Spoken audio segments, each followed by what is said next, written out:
कौन सी ऐसी स्ट्रेटजीज हैं जिनको अप्लाई करके आप मिनिमम एफर्ट में मैक्सिमम आउटपुट। और वहीं पे गैलियम आर्सेनाइड का एक ग्राफ दिया हुआ है जिसमें पहली बार क्वेश्चन 2013 में आया था, और जहां पे क्वांटिटेटिव नहीं है क्वालिटेटिव है, तो जो फॉर्मूला आएगा उसको भी कैसे यूज करना रहेगा।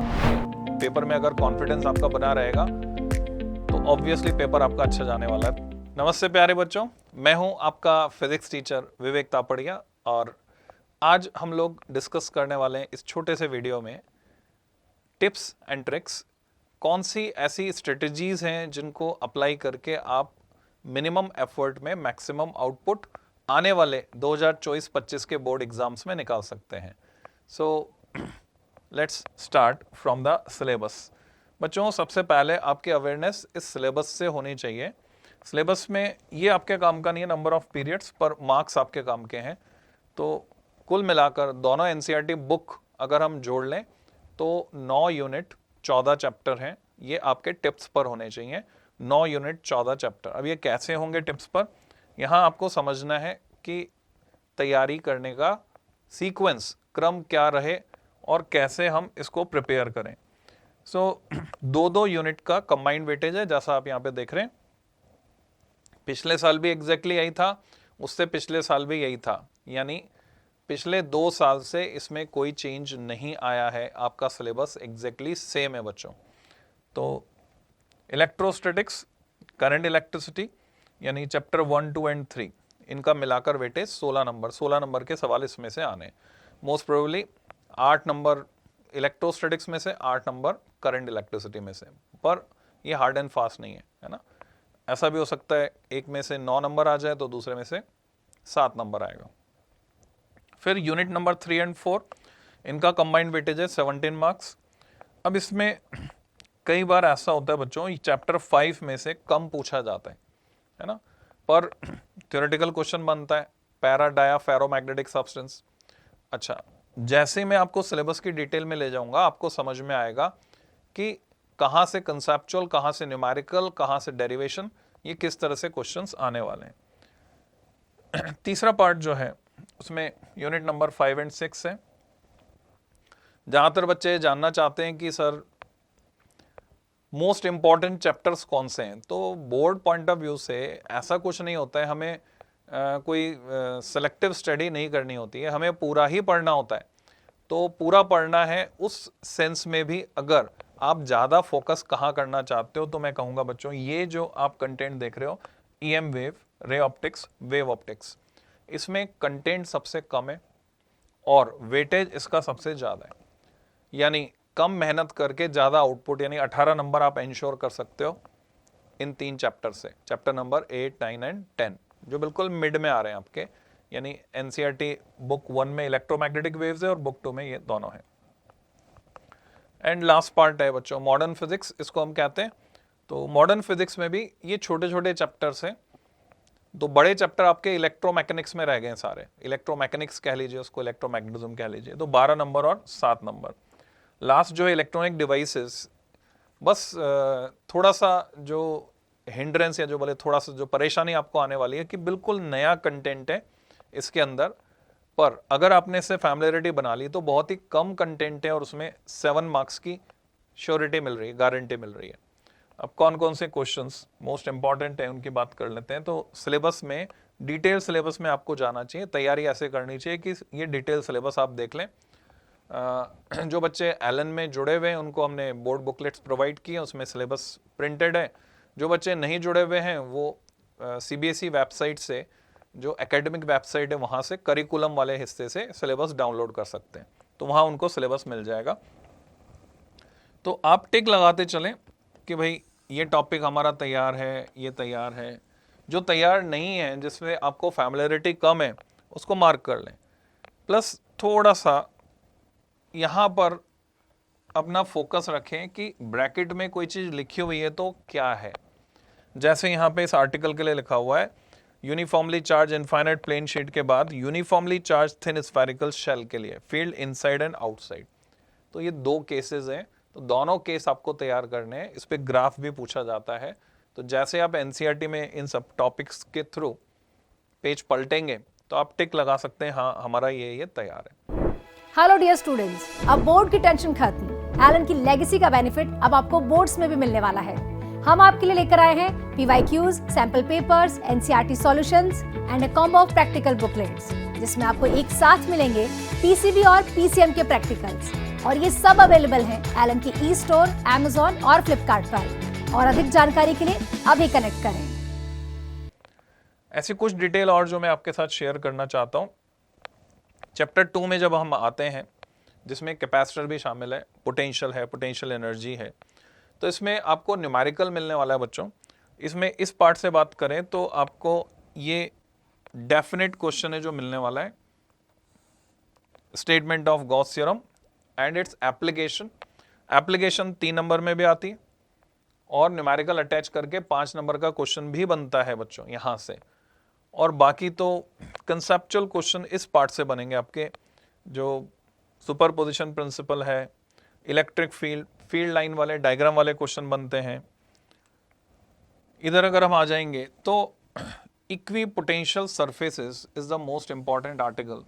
इसमें से आपको फिर कंसेप्चुअल मिलता है और डाइलेक्ट्रिक एंड इलेक्ट्रिक पोलराइजेशन, इसमें थ्योरी बेस्ड क्वेश्चन आपको मिलता है। और कैपेसिटर्स में से आपको मिलता है न्यूमेरिकल, जो एनर्जी पर बेस भी हो सकता है। तो आपको ध्यान देना है इस फैक्ट पर, नो डेरिवेशन, फॉर्मूले only. Means energy stored bye capacitor half CV square, उसका डेरिवेशन सिलेबस से हटा दिया गया है। सिर्फ आपको फॉर्मूला तैयार करना है, half CV square, half Q square by C and half QV। Next आते हैं बच्चों करंट इलेक्ट्रिसिटी पर। तो करंट इलेक्ट्रिसिटी में मोस्ट इंपॉर्टेंट है व्हीटस्टोन ब्रिज। पर जब वो किरचॉफ्स लॉज भी जानना चाहते हैं कि क्या किरचॉफ्स लॉज रूल्स की आपको इंफॉर्मेशन नॉलेज है कि नहीं है, और एग्जाम में आपको बाउंड किया जाता है, जो बच्चे साथ में कंपटीशन की भी तैयारी कर रहे हैं उन्हें नोडल एनालिसिस एक मेथड सिखाया जाता है, but you can't use nodal analysis in board exam. वो बाउंड कर देते हैं आपको कि व्हीटस्टोन ब्रिज की बैलेंस कंडीशन यानी P/Q equal to R/S derive करो, ऑब्टेन करो using KVL, using loop law.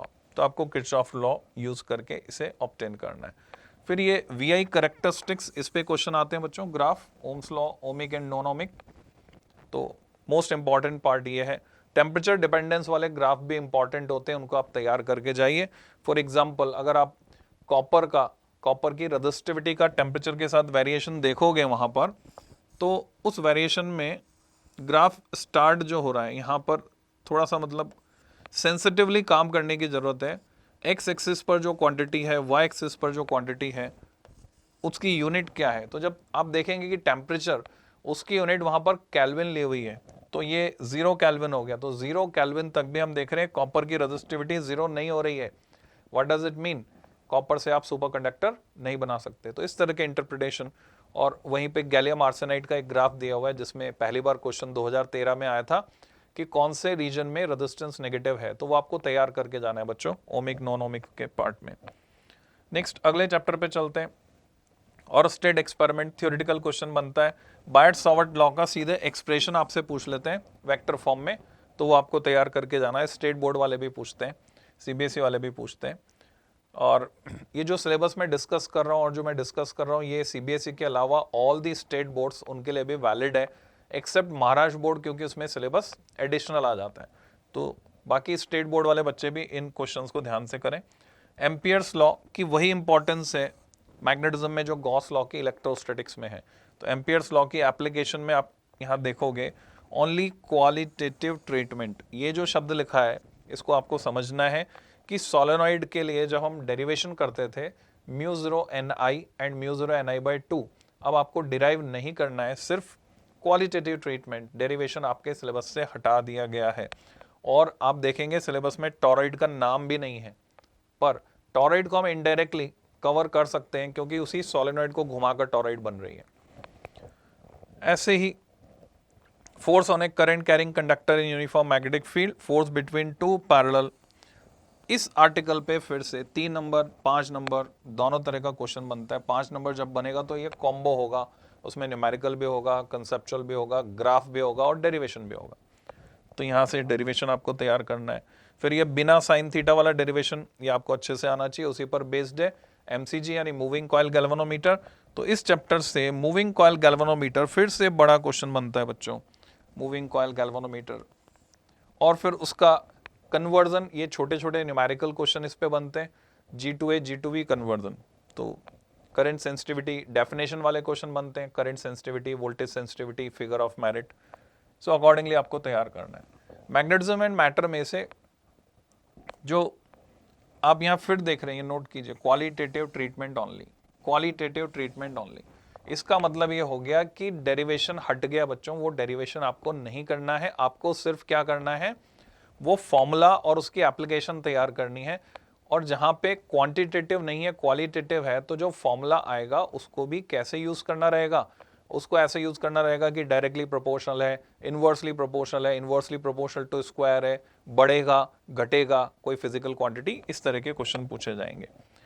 फिर पैराडायन फेरो पर थियोरेटिकल क्वेश्चन बनते हैं। आपको पहचान करनी आनी चाहिए कि मैग्नेटिक ससेप्टेबिलिटी क्या होती है, किस सब्सटेंस के लिए नेगेटिव होती है, डायमैग्नेटिक के लिए नेगेटिव होती है, पैरामैग्नेटिक के लिए पॉजिटिव होती है पर बहुत ही कम, और फेरोमैग्नेटिक के लिए बहुत ज़्यादा होती है, 1000 के ऑर्डर की। वो सब आपको आइडिया होना चाहिए।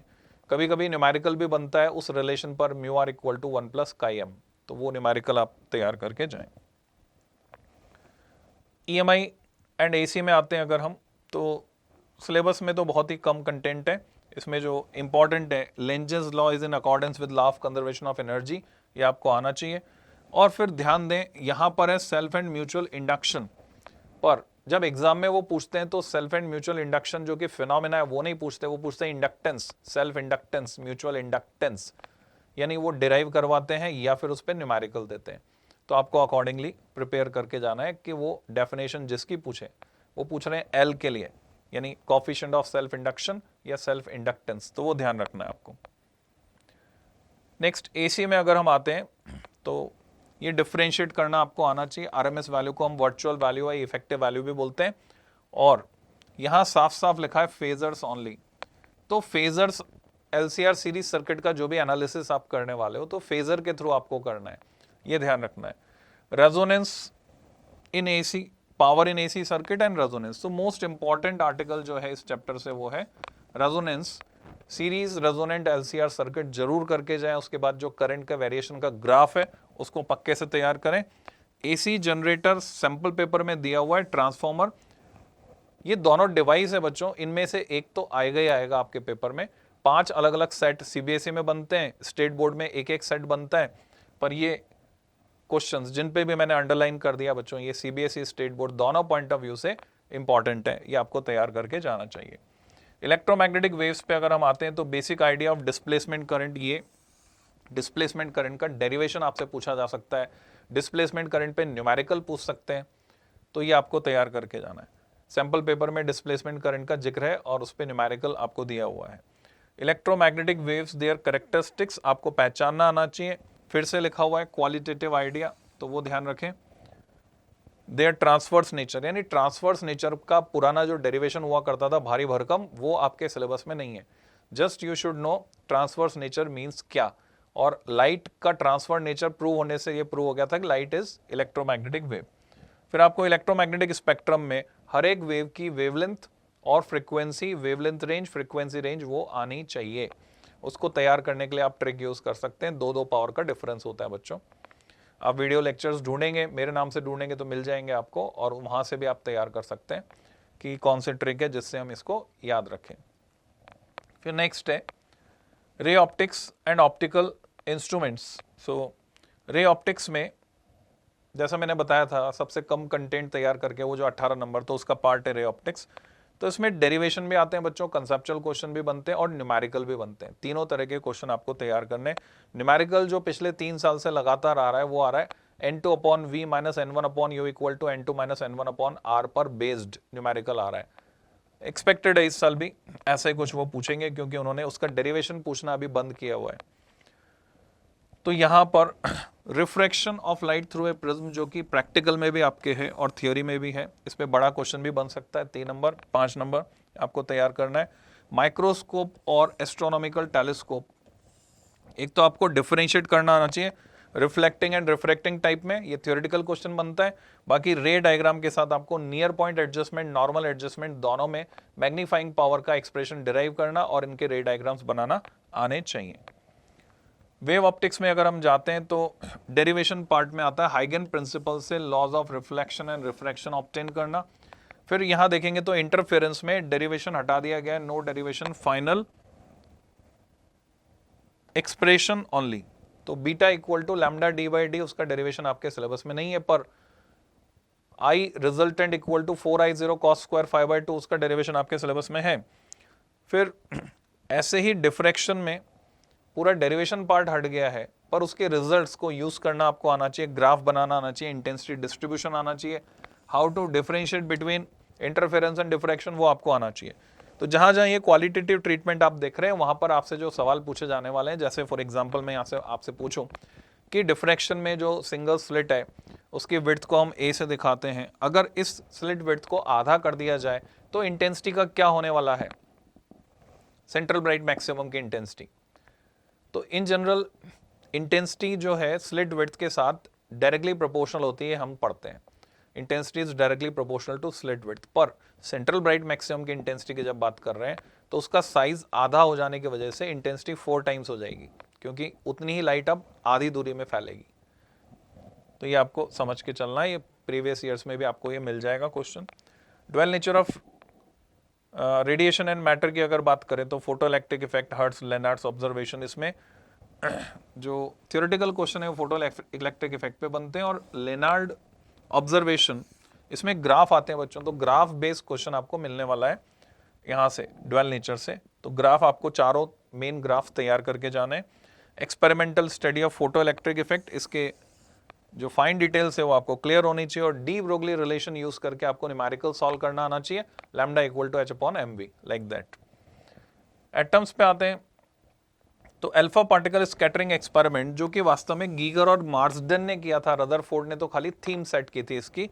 तो इसमें दो एक्सप्रेशंस आते हैं, जिसमें एक का डेरिवेशन आपके सिलेबस में, that is distance of closest approach, और दूसरा जो है डेरिवेशन नहीं है, डायरेक्ट आपको उसके बारे में पता होना चाहिए, जिसको हम सिंबल बी से दिखाते हैं।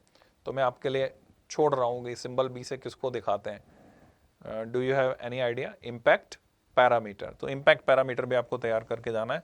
रदरफोर्ड के मॉडल के क्या ड्रॉबैक रहे, बोर का मॉडल क्या था, उसके 3 पोस्टुलेट सीक्वेंस में, जिसमें सेकंड पोस्टुलेट मोस्ट इंपॉर्टेंट है, MVR इक्वल टू NH/2π, और फिर उसके क्या ड्रॉबैक रहे। तो दो ड्रॉबैक आपको तैयार करने हैं।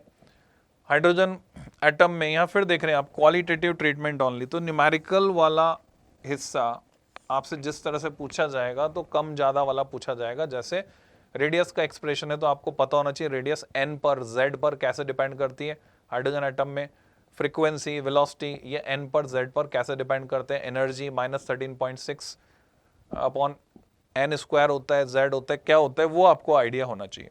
डेरिवेशन आपसे नहीं पूछा जाएगा। ये है, इसका डेरिवेशन है velocity and energy of nth orbit. Hydrogen line spectra में क्वालिटेटिव ट्रीटमेंट है, इनके तो डेरिवेशन है,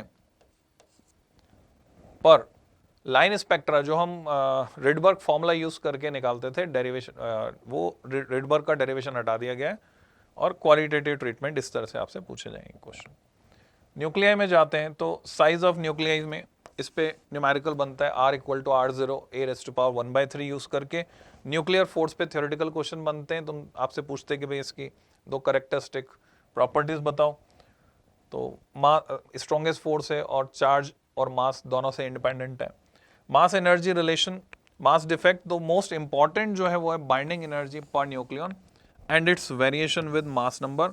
और इस ग्राफ के बेसिस पे आपको प्रेडिक्ट करना आना चाहिए कि न्यूक्लियर फिशन और न्यूक्लियर फ्यूजन में एनर्जी रिलीज क्यों होती है। तो ये आपको तैयार करना है। अब हम आते हैं लास्ट इलेक्ट्रॉनिक डिवाइसेस पर। तो जैसा मैंने बोला कि कंटेंट नया है पर कम है वेटेज के हिसाब से, यानी कम मेहनत में ज़्यादा आउटपुट यहाँ से मिल सकता है आपको सेमीकंडक्टर से। तो इसमें आपको क्या करना है, एनर्जी बैंड्स के डायग्राम तैयार करने हैं बच्चों, सेमीकंडक्टर, इंसुलेटर और कंडक्टर के लिए। फिर यहाँ पे आप देख रहे हैं क्वालिटेटिव आइडियाज ओनली की बात कर ली गई है। तो यहाँ सब जगह जहाँ जहाँ क्वालिटेटिव आइडियाज, तो न्यूमेरिकल डिटेल आप छोड़ सकते हैं, डेरिवेशन आप छोड़ सकते हैं। Intrinsic and extrinsic semiconductors, P type N type से रिलेटेड कंसेप्चुअल क्वेश्चन आपको आने चाहिए कि पी टाइप और एन टाइप इंडिविजुअली दोनों न्यूट्रल होते हैं जब तक पी एन जंक्शन नहीं बनाया जाए। पी एन जंक्शन में पी टाइप की पॉलरिटी नेगेटिव हो जाती है, एन टाइप की पॉजिटिव हो जाती है, ये आइडिया आपको होना चाहिए। आईवी कैरेक्टरिस्टिक्स जो कि प्रैक्टिकल में भी हैं, थ्योरी में भी हैं, इंपॉर्टेंट हो जाते हैं। और स्पेशली रेक्टिफायर पे आपको बड़ा क्वेश्चन मिल सकता है 3 नंबर का, फुल वेव रेक्टिफायर या फिर हाफ वेव रेक्टिफायर, तो दोनों तैयार आपको करके जाने। ब्रिज रेक्टिफायर भी type of full wave rectifier है, ये समझना है आपको। प्रैक्टिकल में बच्चों अभी चल रहे होंगे, प्रैक्टिकल आपके स्टार्ट हो गए होंगे, कई बच्चों के हो भी चुके होंगे, तो वो आपको आइडिया, एक प्रैक्टिकल फाइल है जिसमें 8 एक्सपेरिमेंट और एक एक्टिविटी फाइल है जिसमें 6 एक्टिविटी और एक रिपोर्ट आपको सबमिट करनी होती है। मार्क्स का डिस्ट्रीब्यूशन इस तरह से होता है। पेपर, सैंपल पेपर की बात करें बच्चों तो सीबीएसई की साइट से आप डाउनलोड कर सकते हैं सैंपल पेपर। 5 सेक्शन में क्वेश्चन पूछे जाएंगे, सारे सेक्शन कंपलसरी हैं। आपके 12 जो हैं क्वेश्चन वो एमसीक्यू हैं और 4 एआर हैं 1 मार्क के। 2-2 नंबर के 5 सवाल आपसे पूछे जाने वाले हैं, 3 नंबर के 7 सवाल पूछे जाने वाले हैं। इन दोनों में एक एक क्वेश्चन में चॉइस रहेगी। 2 केस स्टडी बेस्ड क्वेश्चन होंगे, दोनों 4-4 नंबर के होंगे। इसमें आपको विशेष ध्यान रखना है, जो चौथा पार्ट है उसमें और लगा हुआ आता है इन जनरल। सेक्शन ई में 3-5 नंबर के क्वेश्चन है, तीनों में आपको चॉइस मिलेगी, और लगा रहेगा। तो सीक्वेंस क्या रखना चाहिए आपको क्वेश्चन सॉल्व करने का, उस पे भी हम आएंगे। अभी जो बच्चों की एक क्वेरी होती है, कितने नंबर के न्यूमेरिकल, कितने नंबर के डेरिवेशन, बच्चों ये जो सैंपल पेपर है उसके हिसाब से प्रेडिक्टेड है कि न्यूमेरिकल आपके 26 नंबर के आने वाले 70 में से, कंसेप्चुअल 14 नंबर के आने वाले हैं 70 में से, डेरिवेशन आपके 14 नंबर के आने वाले हैं, उसके हिसाब से आप फोकस कर सकते हैं।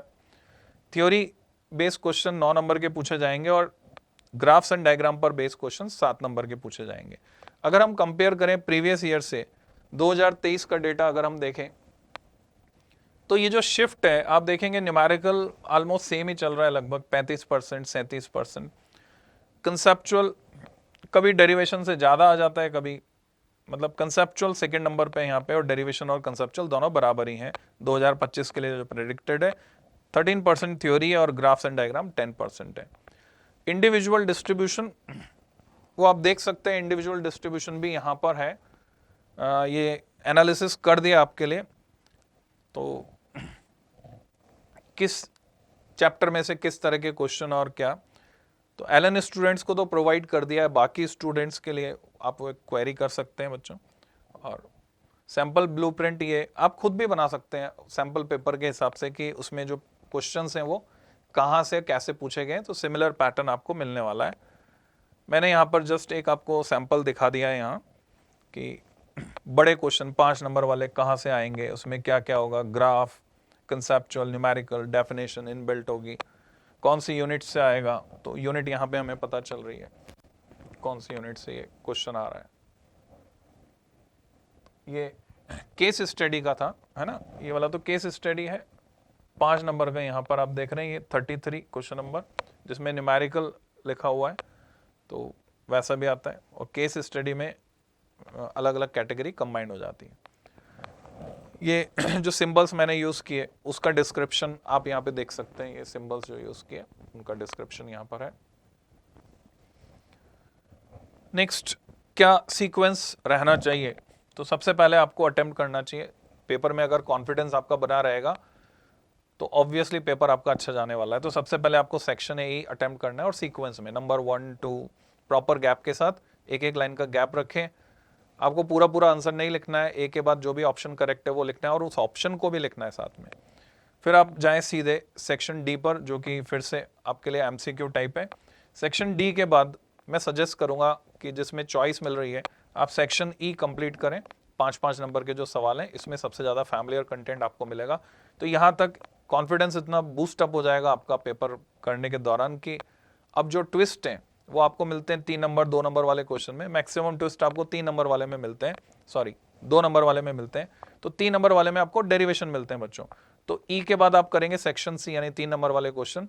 स्टेट बोर्ड वाले भी अकॉर्डिंगली अपनी कैटेगरी डिसाइड कर सकते हैं। Most of the state board में अच्छा रहता है आप सीक्वेंस में करें क्वेश्चन नंबर 1 से लास्ट तक, क्योंकि उनकी कैटेगरी इस तरह की रहती है और जो लेवल रहता है पेपर का वो इस तरह का रहता है। तो सी के बाद लास्ट में करना है सीबीएसई वालों को सेक्शन बी। 2 नंबर वाले क्वेश्चन में सबसे ज़्यादा ट्विस्ट एंड टर्न्स रहते हैं, और इस सीक्वेंस को यूज़ करने से ये भी फ़ायदा होने वाला है कि पेपर छूटने का डर आपका नहीं रहेगा। मैक्सिमम जो फैमिलियर कंटेंट है वो सब आपका कवर हो जाएगा। सो टाइम स्ट्रेटजीज, आप बैठकर मॉक टेस्ट अटेम्प्ट करें। सबसे ज़्यादा इफेक्टिव आपकी तैयारी को कौन बनाने वाला है? Mock test practice. तो मॉक टेस्ट आप अटेम्प्ट करें, तो उसमें आपको अपने टाइमिंग का अंदाज़ा हो जाएगा। ये यहाँ पर हमने एक सैम्पल टाइमिंग बता दिए हैं। तो ये हुई पूरी बात बच्चों। तो इस वीडियो को ख़त्म करने से पहले मैं सीक्वेंस फिर से आपको एक बार याद दिला दूं बच्चों। सबसे पहले अभी आपके प्रैक्टिकल चल रहे हैं, तो प्रैक्टिकल अच्छे से दीजिए, 30 नंबर के हैं, पूरा ध्यान से उसको कीजिए। रिसोर्सेज के लिए हमने जो एलन वाले बच्चे हैं उनको तो हमने बता दिया है सारा कि यहाँ जब वो प्रैक्टिकल, यहाँ एलन में हम प्रैक्टिकल भी करवाते हैं बच्चों, फिजिक्स के, केमिस्ट्री के, बायो के, तो उनको बता दिया हमने सारा कि प्रैक्टिकल बुकलेट यहाँ से हम इशू करते हैं, बनाते हैं। बाकी जो दूसरे बच्चे हैं उनके लिए ये प्रैक्टिकल बुकलेट्स हम अवेलेबल करवा रहे हैं, विद रीडिंग वाले भी हैं। तो वो आप एलन की जो वेबसाइट है ई कॉमर्स वाली, वहाँ से आपको अवेलेबल हो जाएगी। फ्लिपकार्ट और अमेजन पे भी अवेलेबल है। आपको प्रैक्टिकल से निकल के फिर सीधे आना चाहिए बच्चों जो एनसीईआरटी है उसके पीछे एक्सरसाइज के क्वेश्चन। तो एनसीईआरटी की एक्सरसाइज में आप देखेंगे जो अब नई एनसीईआरटी चल रही है जिसको बोलते हैं हम रैशनलाइज एनसीईआरटी, तो उसमें पहले ही एडिशनल एक्सरसाइज तो हटा दी गई है, तो क्वेश्चन बहुत ही कम हो गए हैं। तो उसके सॉल्यूशंस आपको नेट पर भी मिल जाते हैं, और अगर सटीक लैंग्वेज में चाहिए तो उसके लिए भी एलन ने काम किया है, एलन में एक्सपर्ट फैकल्टीज ने काम किया है। वो सॉल्यूशन बुकलेट भी अवेलेबल है एनसीईआरटी की। उसके बाद आपको आना चाहिए पीवाईक्यू पर। तो पीवाईक्यू के लिए ऑथेंटिक वेबसाइट है, सीबीएसई वेबसाइट पे आप जाएं, cbse.gov.in पर, वहाँ पर टैब है बोर्ड पेपर्स करके, वहाँ मार्किंग स्कीम भी है बच्चों और क्वेश्चंस आंसर्स भी हैं। तो कितने साल के आपको करने हैं? सिर्फ 3 साल के, 2022, 23, 24। तो 22, 23, 24 के आपको 5-5 सेट हैं वहाँ पे, वो सारे सेट करने हैं। जैसे फिजिक्स में हम बात करेंगे तो 55 है कोड आपके पेपर का, सब्जेक्ट कोड। तो 55/1/1-2-3 में से कोई सा भी एक ले सकते हैं। 55/2 1-2-3 में से कोई सा एक, 55/3 1-2-3 में से कोई सा एक, 55/4 55/5 1-2-3 में से कोई सा एक। ये 5 पेपर तो ये हो गए। फिर कंपार्टमेंट का एक पेपर है, तो 6 पेपर 1 साल के, कुल मिला के आपके पास 6, 6 और 6 18 पेपर हैं। इनमें से आप अगर 6 पेपर भी फुल टाइम 3-3 घंटे बैठ के अच्छे से प्रैक्टिस कर लेते हैं तो मैं समझता हूँ आपका पेपर बहुत अच्छा होने वाला है। उसके बाद भी अगर आपको कोई ज़रूरत है, ये पीवाईक्यू की बुकलेट भी हमने यहाँ से रिलीज़ की है, और जो मोस्ट रिलेवेंट पीवाईक्यू है बच्चों को जो एलन में पढ़ रहे हैं उनको हमने ऑलरेडी दे दिया बुकलेट में सारा मटेरियल अकॉर्डिंगली अरेंज करके। जो बच्चे जिनके पास ये रिसोर्सेज अवेलेबल नहीं है वो देख सकते हैं। और लास्ट में आपको मॉक टेस्ट अटेम्प्ट करने चाहिए। तो मेरी तरफ से आपको सभी तरह की शुभकामनाएं अपने एग्जाम्स के लिए। All the best.